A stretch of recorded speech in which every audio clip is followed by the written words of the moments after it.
आज जबलपुर पुलिस अधीक्षक कार्यालय ज्ञापन देने पहुंचे all India Raza action committee के पदाधिकारी सदस्यों सहित अन्य लोग, जिन्होंने ज्ञापन सौंपकर बताया कि विगत 19 फरवरी को आजाद चौक सिहोरा जिला जबलपुर में स्थित मस्जिद में तरावी की नमाज के समय मस्जिद के सामने मंदिर में आरती शुरू की गई, जिस पर मस्जिद से 2 या 3 लोग जाकर उनसे बोले कि शांति समिति की मीटिंग में सहमति हुई थी कि आरती तरावी की नमाज के बाद की जाएगी, जिस पर आपकी सहमति थी। तो मंदिर में मौजूद लोगों का कहना था जब हम चाहेंगे तब आरती करेंगे, जिस कारण से विवाद की स्थिति निर्मित हो गई और दोनों पक्षों के बीच पत्थरबाजी शुरू हो गई, जिसे लेकर पुलिस के द्वारा दोनों पक्ष पर एफआईआर दर्ज कर कार्रवाई की गई। इसी के संबंध में all India Raza action committee के पदाधिकारियों ने अतिरिक्त पुलिस अधीक्षक सूर्यकांत शर्मा से शिकायत की कि जो पत्थरबाजी हुई थी उसकी वीडियो को देखकर और चिन्हित कर लोगों पर कार्रवाई की जाए, परंतु यहाँ पर उल्टा मस्जिद से जो लोग नमाज पढ़कर बाहर जा रहे थे उन्हें जबरन गाड़ी में बैठा लिया गया और मस्जिद के अंदर आंसू गैस छोड़े गए और बुजुर्ग नाबालिग को हिरासत में ले लिया गया। हम चाहते हैं इस घटना में जो उपद्रवी लोग थे और उनका जो नेतृत्व कर रहे थे उन्हें चिन्हित कर राष्ट्रीय सुरक्षा कानून के तहत कार्रवाई करें एवं कठोर दंडात्मक कार्रवाई करें, जिससे जबलपुर संस्कारधानी में गंगा जमुनी तहजीब जो कायम है वह बनी रहे। रिपब्लिक रिपोर्ट चैनल के लिए जबलपुर से जुबेर शेख की रिपोर्ट।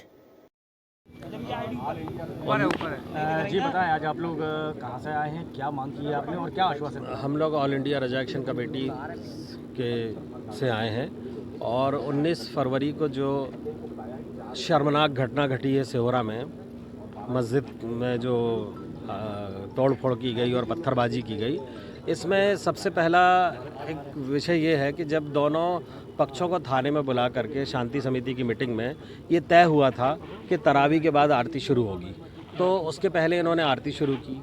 अच्छा, दोनों पक्षों की सहमति के आधार पर ये बात हुई थी, तो कुछ लोग मस्जिद से गए और उन्हें मंदिर में ये बोला कि भाई आप लोगों की सहमति से बात हुई थी, अब तरावी के बाद चालू करना।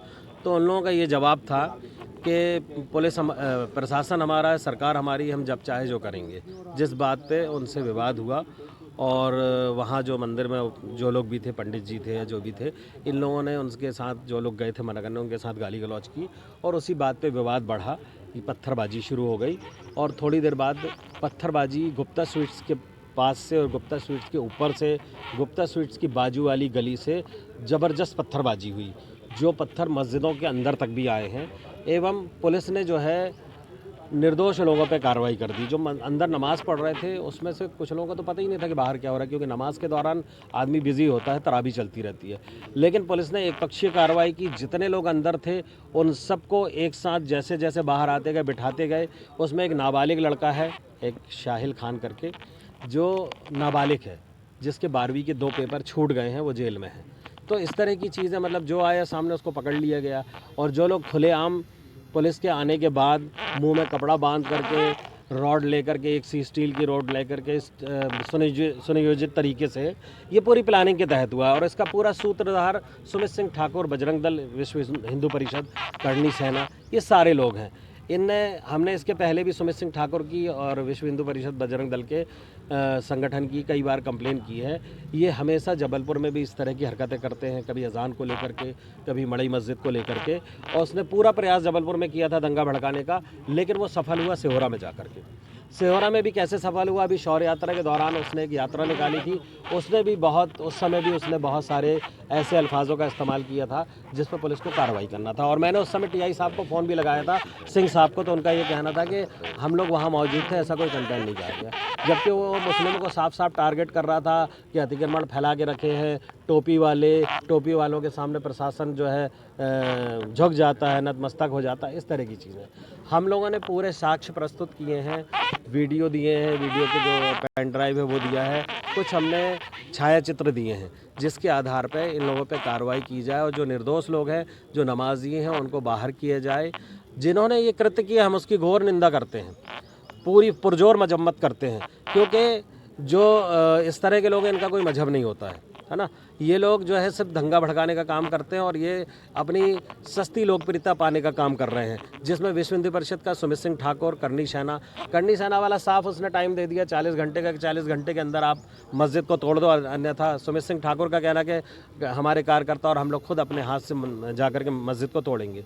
तो ऐसे लोग खुलेआम ये जहर उगल रहे हैं और आपसी भाईचारा जो है ख़राब कर रहे हैं। ऐसे लोगों पर कार्रवाई कार्रवाई नहीं हो रही है। चलिए भी आपने कहा कि आपको इसकी भनक थी कि शौर्य यात्रा के दौरान ये प्लानिंग की गई थी, जी। इसकी आपने प्रशासन को आगाह क्यों नहीं किया इसके लिए? हमने वहाँ के टीआई को बोल दिया था और हमने उनसे ये भी कहा था कि हर जगह करता है ये, और प्रशासन से हमारी कई बार बात हुई है, एसपी साहब से डायरेक्ट फेस टू फेस बात हुई है, अपने सिटी एसपी साहब से बात हुई है, उन्होंने कहा था हम इस पर कार्रवाई करेंगे, आप थोड़ा धैर्य रखो। बराबर हमने बोला कि ये दंगा, हमारे पास तो पूरे लिखे थे ना, जो हमारे पास जो प्रतिलिपियाँ हैं जो हमने अभी दी है सूर्यकांत शर्मा जी को, आप उसमें देख लीजिए, उसमें लिखा है कि दंगा भड़काने का काम कर रहा है, दंगा भड़काने की कोशिश कर रहा है। हर बार हमने प्रशासन को आगाह किया है, लेकिन प्रशासन ने कभी ध्यान ही नहीं दिया। वो साफ बोल रहे हैं कि सरकार हमारी है, प्रशासन हमारा, पुलिस हमारी, हम जो चाहे वो करेंगे।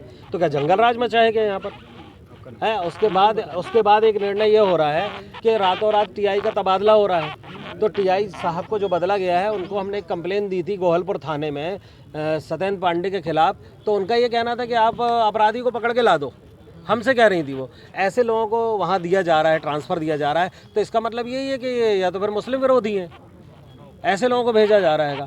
वो साफ हमसे बोल रहे थे कि आप जो है पकड़ के ला दो, और कोई कार्रवाई नहीं उस पर, आज तक किसी तरह की कोई कार्रवाई नहीं है। Mohammed Yasin Khan, all India Raza action committee, branch Jabalpur. All India Raza action committee के पदाधिकारीगण यहाँ पर आए हुए हैं। इनका कहना है जो सिहोरा में घटना हुई थी मंदिर और मस्जिद के बीच, वो आरती और उस विवाद को लेकर, उसमें हमारे पक्ष को नहीं सुना गया है, कोई एफआईआर नहीं की गई है। तो हमने इनको आश्वस्त किया है कि 4 एफआईआर हमने दर्ज की है, उसमें आगजनी की, तोड़फोड़ की है, और उस पक्ष से भी 12 लोग गिरफ्तार होकर उनको जुडिशियल रिमांड पर भेजा गया है। कुछ इनने हमको पेन ड्राइव दिया है और कुछ फोटोग्राफ उपलब्ध कराए हैं, और कुछ लोगों के नाम हैं जो दंगा भड़काने की बात इनके आवेदन में लेख है। हमने इनको आश्वस्त किया है कि कोई भी व्यक्ति जो वीडियो फुटेज में आया है और अनर्गल बातें कर रहा हो या फिर कानून तोड़ने का प्रयास कर रहा हो, उन सभी लोगों को चिन्हित कर लिया गया है, और सभी को धीरे से उनको पुलिस टीमें बनाकर उनको गिरफ्तार किया जाकर जुडिशियल रिमांड पर भेजा जाएगा, ऐसा आश्वासन हमने इनको दिया है। सर, इसमें जो गिरफ्तारी और होने वाली है उस पर दोनों पक्ष निश्चित रूप से और भी गिरफ्तारी होगी, क्योंकि वीडियो फुटेज से किसी व्यक्ति की पहचान पूरी स्थापित की जाती है ताकि कोई बेगुनाह या निर्दोष व्यक्ति ना फंसे, और जब उस व्यक्ति की पहचान स्थापित हो जाती है तो फिर उसको गिरफ्तार किया जाता है।